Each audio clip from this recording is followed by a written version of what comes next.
Welcome my dear students. सबसे पहले तो मैं आपको बहुत सारी बधाइयाँ देना चाहती हूँ क्योंकि आप थोड़े से बड़े हो गए हैं और समझदार हो गए हैं। क्यों? अरे आप 12th क्लास में जो आ गए हैं। और मैं चाहती हूँ और जानती हूँ और आशा भी करती हूँ कि इस बार 12th क्लास में हिंदी आप मेरे साथ ही पढ़ने वाले हैं। तो आइए शुरू करते हैं आपकी हिंदी की क्लास। आज का हमारा जो हिंदी का टॉपिक रहेगा वो है आपकी पुस्तक अंतरा के गद्य खंड से रामचंद्र शुक्ल जी की रचना है प्रेमघन की छाया स्मृति। आइए इस पर चर्चा करते हैं। जैसा कि आप देख पा रहे हैं कि ये जो है एक संस्मरणात्मक निबंध है, यानी कि स्मृति के आधार पर लिखा गया निबंध। स्मृति और संस्मरण दोनों ही एक दूसरे के समानार्थी शब्द हैं। तो इस पाठ के अंतर्गत रामचंद्र शुक्ल ने प्रेमघन जी के साथ अपना जो समय व्यतीत किया है उसकी कुछ यादों को यहाँ पे हमारे सामने चित्रित किया है, जिनको आज हम जान पाएंगे और उनके सानिध्य में रहकर उनका साहित्यिक परिवेश किस तरह से फला फूला, उसने वृद्धि की और उनका पारिवारिक परिवेश कैसा था, उनकी मित्र मंडली कैसी थी, उसी से मिलती जुलती कुछ रोचक घटनाओं का जिक्र आज यहाँ पर करेंगे। तो आइए शुरू करते हैं। आपकी सुविधा के लिए सबसे पहले मैंने एक फ्लो चार्ट तैयार किया है जिसके माध्यम से आप पाठ की शुरुआत में ही पाठ को बहुत अच्छे से समझ पाएंगे। तो आइए पाठ को थोड़ा सा समझ लेते हैं। रामचंद्र शुक्ल जो हैं उनकी बचपन में ही भारतेंदु जी से उनका मिलने का बहुत दिल था। क्यों? क्योंकि उनका जो पारिवारिक परिवेश था वो साहित्यिक रूप से फल फूल रहा था। तो उनके मन में एक उत्कंठा पैदा हुई, एक बेचैनी पैदा हुई कि मुझे भारतेंदु जी से मिलना है। अब मिलना तो है लेकिन कैसे मिला जाए, तो उसके लिए जो माध्यम चुने गए वो थे यहाँ पर उपाध्याय पंडित बद्री नारायण चौधरी प्रेमघन और पंडित केदारनाथ पाठक। तो यहाँ पर उनसे मिलने की मतलब मुलाकात उनसे कब हुई है, तो यहाँ पर मिलने का कारण यही था क्योंकि भारतेंदु मंडल के प्रसिद्ध कवि रहे हैं प्रेमघन जी। तो उनसे अगर मुलाकात हो गई तो भारतेंदु जी से मिलने का थोड़ा बहुत मौका तो लग ही जाएगा। पंडित केदारनाथ पाठक से भी उनकी मुलाकात हुई है काशी में, चौखंबा में जब एक वो बारात में जाते हैं तो वहां पर पाठक जी भारतेंदु जी के मकान से निकलते हुए दिखाई दिए हैं। तो बस उनके दिमाग में आ गया कि भाई मुझे अगर भारतेंदु जी से मिलना है तो पाठक जी से बोलचाल हमें आगे बढ़ानी पड़ेगी। तो ये थे मिलने के कारण। और उनको मौका कब मिला है, तो आइए देखते हैं मौका कब मिला। जब शुक्ल जी के पिता का तबादला हमीरपुर जिले की राठ तहसील से मिर्जापुर हुआ, और मिर्जापुर में कौन थे? प्रेमघन जी थे। तो वहां पर उनकी मुलाकात हुई है।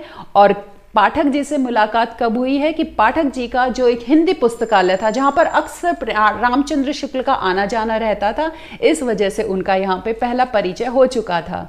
तो आइए अब आगे शुरुआत करते हैं। पाठ शुरू करने से पहले थोड़ा सा मैं एक आपके कई बार डाउट्स क्रिएट हो जाते हैं। पाठ में अलग अलग पात्रों को अलग अलग नामों से संबोधित किया गया लेकिन है वो सेम। तो आइए थोड़ा सा क्लैरिफाई कर लेते हैं। रामचंद्र शुक्ल को पाठ के अंतर्गत शुक्ल जी कह के भी संबोधित किया गया है। इसी तरह से भारतेंदु जी को यहाँ पर भारतेंदु जी और कवि हरिश्चंद्र के नाम से संबोधित किया है।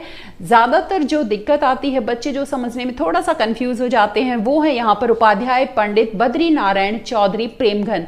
इनको यहाँ पर किन किन नामों से संबोधित किया है उस पर एक दृष्टि डाल लेते हैं। यहाँ पर इनको बोला गया है उपाध्याय जी, कुछ स्थानों पर बद्री नारायण जी, चौधरी साहब और प्रेमघन, ये कुछ नाम हैं जिनसे संबोधित किया गया है उनको।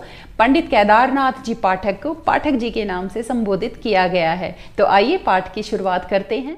हमारा आज का जो पाठ है उसका शीर्षक है प्रेमघन की छाया स्मृति। तो आइए शुरू करते हैं। मेरे पिताजी फारसी के अच्छे ज्ञाता, मेरे से तात्पर्य है यहाँ पे रामचंद्र शुक्ल। तो उनके जो पिताजी थे वो फारसी के अच्छे ज्ञाता, पुरानी हिंदी कविताओं के बड़े प्रेमी, फारसी कवियों की उक्तियों को हिंदी कवियों के साथ मिलाने में उन्हें बड़ा आनंद आता था। वे रात को प्राय रामचरितमानस और रामचंद्रिका घर के सब लोगों को एकत्र करके चित्ताकर्षक ढंग से पढ़ाया करते थे। चित्ताकर्षक मतलब चित्त को आकर्षित कर देने वाला, मन को आकर्षण करने वाला। तो इतने आराम से वो समझाते थे और पढ़ाते थे। आधुनिक हिंदी साहित्य में भारतेंदु जी के नाटक उन्हें बहुत प्रिय थे। उन्हें भी वे कभी कभी सुनाया करते थे। जब उनकी बदली हमीरपुर जिले की राठ तहसील से मिर्जापुर हुई तब मेरी अवस्था 8 वर्ष थी। मेरी अर्थात रामचंद्र शुक्ल जी की अवस्था जो थी, उम्र जो थी वो 8 वर्ष थी। उसके पहले से ही भारतेंदु के संबंध में एक अपूर्व मधुर भावना मेरे मन में जगी रहती थी। अब घर पर भारतेंदु जी का जिक्र होता था, उनके नाटकों का वाचन होता था, तो भारतेंदु जी से मिलने की उनके मन में एक उत्कंठा जागृत हो गई थी। तो सत्य हरिश्चंद्र नाटक के नायक राजा हरिश्चंद्र और कवि हरिश्चंद्र में मेरी बाल बुद्धि भेद नहीं कर पाती थी, क्योंकि रामचंद्र शुक्ल मात्र 8 वर्ष के थे, तो उनको सत्यवादी राजा हरिश्चंद्र और कवि हरिश्चंद्र में भेद करना थोड़ा सा कठिन हो जाता था। आचार्य शुक्ल जो थे वो हरिश्चंद्र में दोनों की ही मिलीजुली प्रतिमा वो देखते थे और समझ पाते थे। तो कहते हैं हरिश्चंद्र शब्द से दोनों की एक मिलीजुली भावना का एक अपूर्व मधुर संचार मेरे मन में करती थी। मिर्जापुर आने पर कुछ दिनों में सुनाई पड़ने लगा कि भारतेंदु हरिश्चंद्र के एक मित्र यहाँ पर रहते हैं। तो बस वो तो भारतेंदु जी से मिलने का मौका तलाश रहे थे, तो उन्होंने सोचा कि अगर मित्र से मुलाकात हो जाती है तो भारतेंदु हरिश्चंद्र से भी मिलने का मौका जरूर मिल जाएगा। तो यहाँ पर उनको पता चला कि यहाँ पर वो एक मित्र रहते हैं उनके, जो कि हिंदी के एक प्रसिद्ध कवि हैं जिनका नाम है उपाध्याय बद्री नारायण चौधरी, और प्रेमघन उनका उपनाम है। तो भारतेंदु मंडल की किसी सजीव स्मृति के प्रति मेरी कितनी उत्कंठा रही होगी, मतलब मेरा कितना दिल किया होगा कि मुझे उनसे अवश्य ही मिलना है, यह अनुमान करने की बात है। मैं नगर से बाहर रहता था। एक दिन बालकों की मंडली जोड़ी गई। उन्होंने अपने दोस्तों की एक मंडली को एकत्रित किया और उसमें जिसको प्रेमघन के घर का पता था उसको सबसे आगे कर दिया और वो चले प्रेमघन से मिलने के लिए। तो कहते हैं एक दिन बालकों की मंडली जोड़ी गई। जो चौधरी साहब के मकान से परिचित थे वो अगुआ हुए, मतलब वो आगे आगे चले। मील 1.5 का सफर तय हुआ। बहुत लंबी दूरी उन्होंने सफर की तय की। पत्थर के एक बड़े मकान के सामने हम लोग जाकर खड़े हो गए। नीचे का बरामदा खाली था और ऊपर का बरामदा सघन लताओं के जाल से आवृत था, यानी कि वो घिरा हुआ था, जाल थे, उसमें लताएं फैली हुई थी पूरे बरामदे में। बीच में खंबे और खुली जगह दिखाई पड़ती थी। देखिए यहाँ पे पिक्चर भी बनी हुई है जिसके आधार पर आप अंदाजा लगा सकते हैं कि वहाँ का जो माहौल है वो किस तरह का उन्होंने देखा होगा। उसी ओर देखने के लिए मुझे कहा गया कि देखो वहीं देखते रहो, वहां पर आपको प्रेमघन जी दिखाई देंगे। कोई दिखाई ना पड़ा। सड़क पर कई चक्कर लगे। कुछ देर पीछे एक लड़के ने उंगली से ऊपर की तरफ इशारा किया। लता प्रतान के बीच लताओं में घिरे हुए उन्होंने फिर वहां पर एक मूर्ति दिखाई पड़ी। दोनों कंधों पर लंबे लंबे बाल बिखरे हुए थे। एक हाथ खंबे पर रखा हुआ था। आप देख सकते हैं तस्वीर में। देखते ही देखते यह मूर्ति दृष्टि से ओझल हो गई। वो वहां पर फिर थोड़ी सी देर के लिए दिखाई दिए, फिर वो वहां से गायब हो गए। बस यही थी उनकी पहली झलक। तो प्रेमघन जी को पहली बार उन्होंने कुछ इस तरह से देखा। उसके बाद तो धीरे धीरे मुलाकात होती रही उनकी बार बार, लेकिन शुरुआती जो परिचय था, जो झलक थी, जो शुरू की झलक थी, वो कुछ इस प्रकार से थी। ज्यों ज्यों मैं सयाना होता गया, यानी कि जैसे जैसे मैं बड़ा हुआ, त्यों त्यों हिंदी के प्रति, नूतन साहित्य के प्रति, नया साहित्य उनका पढ़ने का दिल करता था, उस ओर मेरा झुकाव बढ़ता चला गया। क्वींस कॉलेज में पढ़ते समय स्वर्गीय बाबू रामकृष्ण वर्मा मेरे पिताजी के सहपाठियों में से थे। भारत जीवन प्रेस की पुस्तकें प्राय मेरे यहाँ आया करती थी। पुस्तकों को छुपाकर रख दिया जाता था। उनको लगता था कि कहीं मेरा चित्त, मेरा हृदय जो, मेरा मन जो है वो पढ़ाई में ना लगे और मैं बिगड़ ना जाऊं। मैं उन्हीं दिनों पंडित केदारनाथ जी पाठक ने एक हिंदी पुस्तकालय, वो कहते हैं ना जहाँ चाह वहाँ राह, तो वहाँ पर जब उनको मन था उनका हिंदी पढ़ने का तो उन्होंने खोज निकाला एक हिंदी पुस्तकालय। पंडित केदारनाथ जी पाठक ने एक हिंदी पुस्तकालय खोला था। मैं वहां से पुस्तकें ला ला कर पढ़ा करता था। एक बार एक आदमी के साथ करके मेरे पिताजी ने मुझे एक बारात में काशी भेजा। अब देखिए काशी से क्या कनेक्शन है, जो भारतेंदु जी हैं वो भी काशी में ही रहते हैं, तो वो एक बारात के सिलसिले में काशी गए। मैं उसी के साथ, जिनके साथ उनके पिताजी ने भेजा था, मैं उसी के साथ घूमता फिरता चौखंबा की ओर जा निकला। वहीं एक घर से पंडित केदारनाथ जी पाठक निकलते दिखाई दिए, और पंडित केदारनाथ जी को तो वो जानते थे क्योंकि अक्सर उनके पुस्तकालय में जाते थे हिंदी पुस्तकें खरीदने के लिए, पढ़ने के लिए, लेने के लिए। तो पुस्तकालय में वे प्राय मुझे देखा करते थे। इससे मुझे देखते ही वे वहां खड़े हो गए। फिर बात ही बात में मालूम हुआ कि जिस मकान से वो निकले थे वह भारतेंदु जी का घर था। बस फिर क्या बात थी, फिर तो उनकी मन की इच्छा ही पूरी हो गई। वो भारतेंदु जी से मिलना चाहते थे और जिस मकान से केदारनाथ पाठक जी निकल रहे थे वो भारतेंदु जी का ही मकान था। तो उनको लगा कि केदारनाथ जी के साथ अगर संपर्क को थोड़ा सा और बढ़ाया जाए, मैत्री को थोड़ा सा और बढ़ाया जाए, तो भारतेंदु जी से मिलने का मौका अवश्य मिलेगा। मैं बड़ी कौतूहल और चाह की दृष्टि से कुछ देर तक उस मकान को देखता रहा, क्योंकि भारतेंदु जी से मिलने का इतनी उनकी दिली इच्छा थी। उनका मकान देखकर वो भावाभिभूत हो गए। उसके बाद न जाने किन किन भावनाओं में लीन होकर मैं उस मकान को देखता रहा। पाठक जी मेरी यह भावुकता देखकर बड़े प्रसन्न हुए। उनको भी लगा कि अच्छा, इनकी भारतेंदु जी को लेकर इतनी प्रेम और प्रतिष्ठा और उनका इतना मन है, हृदय है, और बहुत दूर तक हम इसी विषय पर बातचीत करते चले गए। भारतेंदु जी के मकान के नीचे का यह हृदय परिचय बहुत जल्दी शीघ्र गहरी मैत्री में परिणत हो गया, क्योंकि जब उन्होंने आपस में मुलाकात की तो धीरे धीरे बातों में फिर वो दोस्ती में बदल गई। 16 वर्ष की अवस्था तक पहुंचते पहुंचते तो समवयस्क हिंदी प्रेमियों की एक खासी मंडली मुझे मिल गई। समवयस्क मतलब उनके हम उम्र जो साथी थे, उनकी एक हिंदी मंडली इकट्ठी हो गई, जो सभी हिंदी प्रिय थे, जिनके लिए हिंदी भाषा बहुत ही महत्वपूर्ण थी और प्रिय थी। जिनमें कौन कौन थे? श्रीयुत काशी प्रसाद जी जायसवाल, बाबू भगवान दास जी हालना, पंडित बद्रीनाथ गौड़, पंडित उमाशंकर द्विवेदी मुख्य थे। हिंदी के नए लेखकों की, नए और पुराने दोनों तरह के लेखकों की उस मंडली में चर्चा हुआ करती थी। बराबर इस मंडली में चर्चा रहती। मैं भी अब अपने आप को एक लेखक मानने लगा था। हम लोगों की बातचीत प्राय लिखने पढ़ने की हिंदी में हुआ करती थी, जिसमें निसंदेह शब्द आया करते थे। अब जिस स्थान पर मैं रहता था वहां पर अधिकतर वकील, मुख्तार तथा कचहरी के अफसर और अमलों की बस्ती थी। मतलब वहां पर ज्यादातर लोग जो थे वो उर्दू भाषी थे, तो उर्दू भाषी कानों में हिंदी का पढ़ना थोड़ा सा अलग लगता था। ऐसे लोगों के उर्दू कानों में हम लोगों की बोली कुछ अनोखी लगती थी। इसी से उन्होंने हम लोगों का नाम निसंदेह लोग रख छोड़ा था। मेरे मोहल्ले में कोई मुसलमान सब जज आए थे। एक दिन मेरे पिताजी उनके साथ खड़े खड़े कुछ बातचीत कर रहे थे। इसी बीच मैं उधर से जा निकला। पिताजी ने मेरा परिचय देते हुए उनसे कहा, इन्हें हिंदी का बड़ा शौक है। तो चट से जवाब मिला, आपको बताने की जरूरत नहीं, मैं तो इनकी सूरत देखते ही इस बात से वाकिफ हो गया था। फिर रामचंद्र शुक्ल सोचने लगे कि उस समय मेरी सूरत में ऐसा क्या था जिससे उनको अंदाजा हो गया कि मुझे हिंदी पसंद है।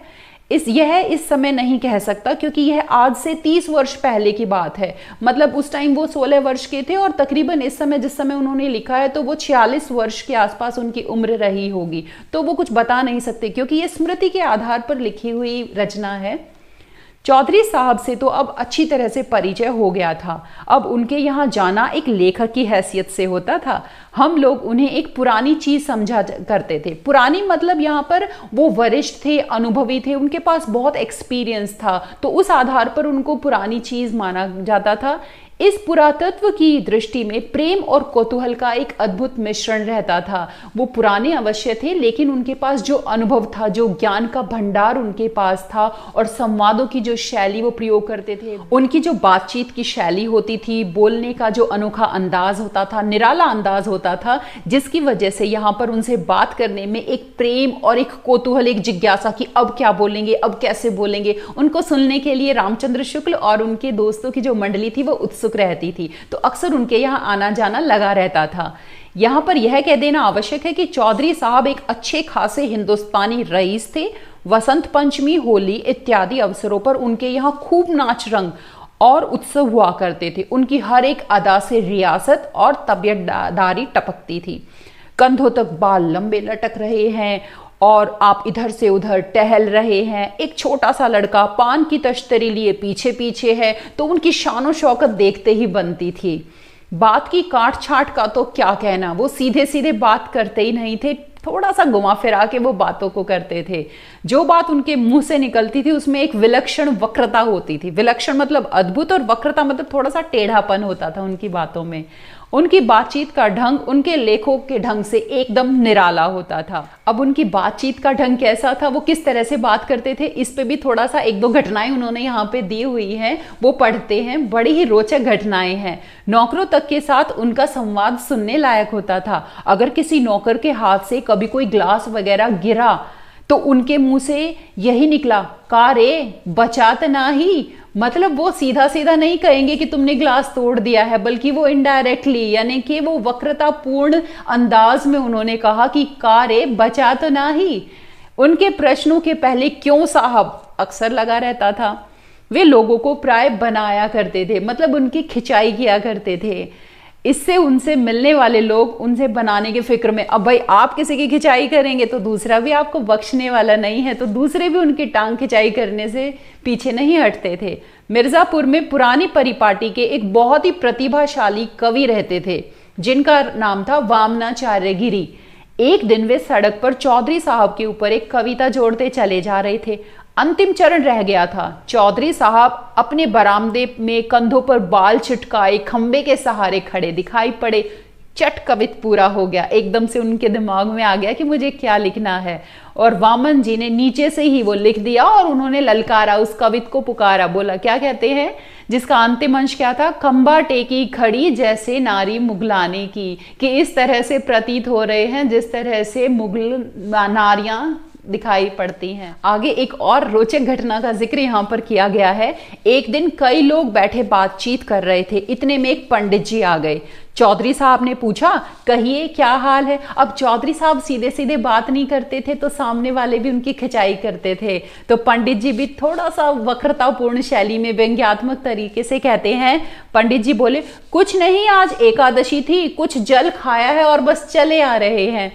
प्रश्न हुआ, फिर उन्होंने भी कहा, प्रेमघन जी ने, कि प्रश्न हुआ कि जल ही खाया है या कुछ फलाहार भी पिया है। तो यहाँ पर कुछ ऐसी चुलबुली सी घटनाएं हैं जिनसे उनकी वक्रतापूर्ण शैली का अंदाजा हो जाता है। आगे एक और यहाँ पर घटना चित्रित है। एक दिन चौधरी साहब के एक पड़ोसी उनके यहाँ पहुंचे। देखते ही सवाल हुआ, क्यों साहब, एक लफ्ज मैं अक्सर सुना करता हूं पर उसका ठीक से अर्थ समझ में नहीं आता। आखिर घन चक्कर के क्या मायने हैं, उनके क्या लक्षण होते हैं। यहाँ पर जो चौधरी साहब हैं वो खिंचाई कर रहे हैं उनकी, तो पड़ोसी महाशय भी कुछ कम नहीं थे। उन्होंने बोला, वाह, यह क्या मुश्किल बात है। एक दिन रात को सोने से पहले कागज कलम लेकर सवेरे से रात तक जो जो काम आपने किए हैं वो सारे लिख डालिए और पढ़ लीजिए, आपको पता चल जाएगा कि घन चक्कर किसे कहते हैं और उसके लक्षण क्या होते हैं। तो एक तरह से देखा जाए तो उन्होंने उनको बता दिया कि आपकी जो सुबह से शाम की जो दिनचर्या रहती है, जो आपकी कार्य प्रणाली रहती है, वो किसी घन चक्कर से कम नहीं है। ये कुछ रोचक घटनाएं हैं जिनका जिक्र जो है रामचंद्र शुक्ल ने अपनी रचना में किया है। आगे पढ़ते हैं। मेरे सहपाठी पंडित लक्ष्मी नारायण चौबे, बाबू भगवान दास हालना, बाबू भगवान दास मास्टर, इन्होंने उर्दू बेगम नाम की एक बहुत ही विनोदपूर्ण पुस्तक लिखी थी, और जिसमें उस पुस्तक में क्या था, उर्दू की उत्पत्ति, प्रचार आदि का वृतांत एक कहानी के ढंग पर दिया गया था। अब एक और घटना का यहाँ पर जिक्र है। कई आदमी गर्मी के दिनों में छत पर बैठे चौधरी साहब से बातचीत कर रहे थे। चौधरी साहब के पास ही एक लैंप भी जल रहा था। लैंप की बत्ती एक बार भपकने लगी, मतलब तेज तेज से वो जलने लगी। तो चौधरी साहब नौकरों को, खुद से नहीं कर रहे हैं, नौकरों को आवाज देने लगे।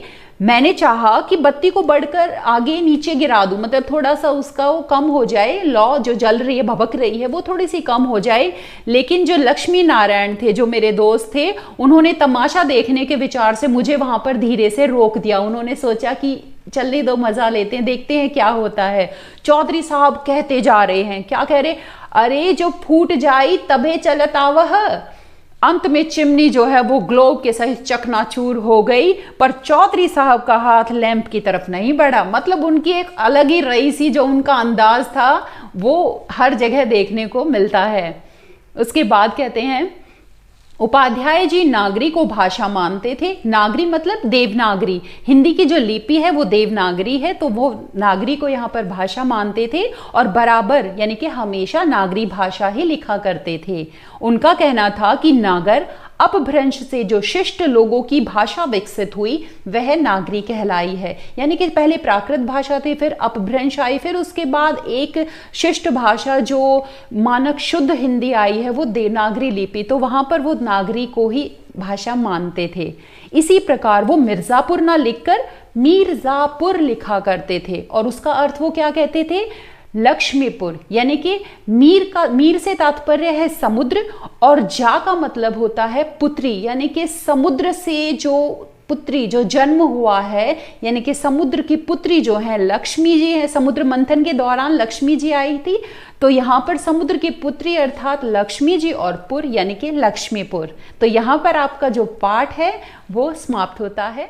आशा करती हूँ इस पाठ को पढ़ने में आपको बहुत आनंद आया होगा और ये रोचक घटनाओं ने आपका मन मोह लिया होगा। तो अगली मैं जो वीडियो आपके साथ शेयर करने वाली हूँ उसमें हम इस पाठ से संबंधित प्रश्नोत्तर पर चर्चा करेंगे। उसमें वस्तुनिष्ठ प्रश्न और वर्णनात्मक प्रश्न दोनों ही शामिल किए जाएंगे। तो आगे आने वाली हर वीडियो की तुरंत जानकारी प्राप्त करने के लिए चैनल को सब्सक्राइब करना ना भूलें और मिलते हैं इसी पाठ के सेकंड पार्ट में जिसमें हम प्रश्नोत्तर पर चर्चा करेंगे। तब तक के लिए धन्यवाद।